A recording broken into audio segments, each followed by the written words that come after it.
రామలింగన్పూర్ mandal శివున్పల్లి village ఉమ్మడి వరంగల్ జిల్లా మాది. మా యొక్క తమ్ముడు 2011 ఫిబ్రవరి 2వ తారీఖు నాడు తెలంగాణ కోసం అమరుడయ్యాడు. అప్పుడు ముఖ్యమంత్రిగా కిరణ్ కుమార్ రెడ్డి ఉన్నప్పుడు రచ్చబండ ప్రోగ్రాం చేస్తూ ఉన్నారు. రచ్చబండ ప్రతి గ్రామ పంచాయతీ రచ్చబండ ప్రోగ్రాం చేస్తున్నప్పుడు రచ్చబండకు ముఖ్యమంత్రి రావద్దని ఆటో డ్రైవర్ ఆత్మహత్య. ఆ యొక్క దీక్షా శిబిరంలో నుండే మా తమ్ముడు ఆ యొక్క పక్కనే రైల్వే ట్రాక్ ఉంటే ట్రాక్ కింద తలబెట్టి ట్రాక్ పైన తలబెట్టి ట్రైన్ కింద తలబెట్టి చనిపోవడం జరిగింది. అప్పటి నుండి ఇప్పటి వరకు మాకు ఎలాంటి సహాయం రాలేదు. అనేక ఉద్యమాలలో మా తమ్ముడు పాల్గొన్నాడు, ఆటో డ్రైవర్ పనిచేస్తూ. మరి ఆ రోజు ఆ దీక్షా శిబిరంలో ఆటో డ్రైవర్ వాళ్ళు నిరాహార దీక్ష కూర్చోవడం జరిగింది. ఆ యొక్క దీక్షా శిబిరంలో నుండే తెలంగాణ ఇంకా రావట్లేదన్న యొక్క మనోవేదనతో వెళ్ళి ట్రాక్ కింద పడి చనిపోవడం జరిగింది, ట్రైన్ కింద తలబెట్టి. అప్పటి నుండి ఇప్పటి వరకు మాకు ఎలాంటి న్యాయం జరగలేదు. మా అమ్మ నాన్న వృద్ధులు అప్పటికే వృద్ధులు. మా తమ్ముడు చనిపోయిందన్న మనోవేదనతో కూడా మా నాన్నగారు 2 సంవత్సరాలని మళ్ళీ చనిపోవడం జరిగింది.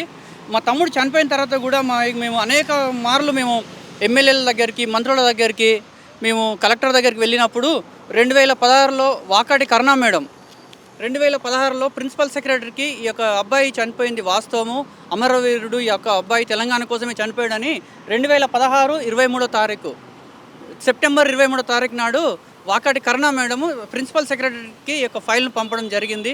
ఆ యొక్క ఫైల్ ఇప్పటి వరకు కూడా సెక్రటరీలో అలాగే ఉంది. మా యొక్క ఫైల్ గురించి మేము అనేక సార్లు అప్పటి ఎమ్మెల్యేల దగ్గరికి, అప్పటి మంత్రుల దగ్గరికి పోవడం జరిగింది.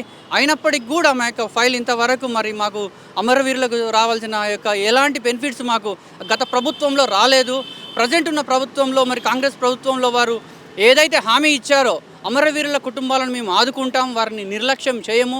అమరవీరుల కుటుంబానికి ఇంటికి ఒక ఉద్యోగము, వారికి కుటుంబంలో వారికి ఇంటి పెద్దకు 25,000 పెన్షను, వారికి 250 గజాల స్థలం ఇస్తాను ఏదైతే ఒప్పుకున్నారో దయచేసి ఇక రేవంత్ రెడ్డి గారు ముఖ్యమంత్రి గారు మమ్మల్ని ఒకసారి దయ ఉంచి మా యొక్క చాలామంది ఉన్నారు అమరవీరుల కుటుంబాలు, ఇంకా అనేక మంది.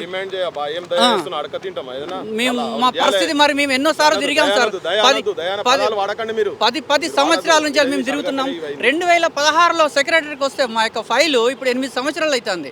అది 4 సంవత్సరాలు, ఇది 2024 ఇప్పటి వరకు కూడా మా యొక్క ఫైల్లో ఎలాంటి కదలిక లేదు. మేము ఎన్నో మార్లు సెక్రటరీకి వెళ్ళి కూడా మా ఫైల్ గురించి ఎంక్వైరీ చేయడం జరిగింది, కానీ ఇప్పటి వరకు మాకు ఎలాంటి న్యాయం జరగలేదు.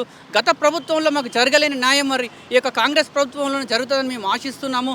చాలామంది మా యొక్క అమరవీరుల కుటుంబాలు చాలామంది ఉన్నారు, ఇంకా రానివారు 550 మందికి మాత్రమే యొక్క తెలంగాణ ప్రభుత్వంలో ఇవ్వడం జరిగింది.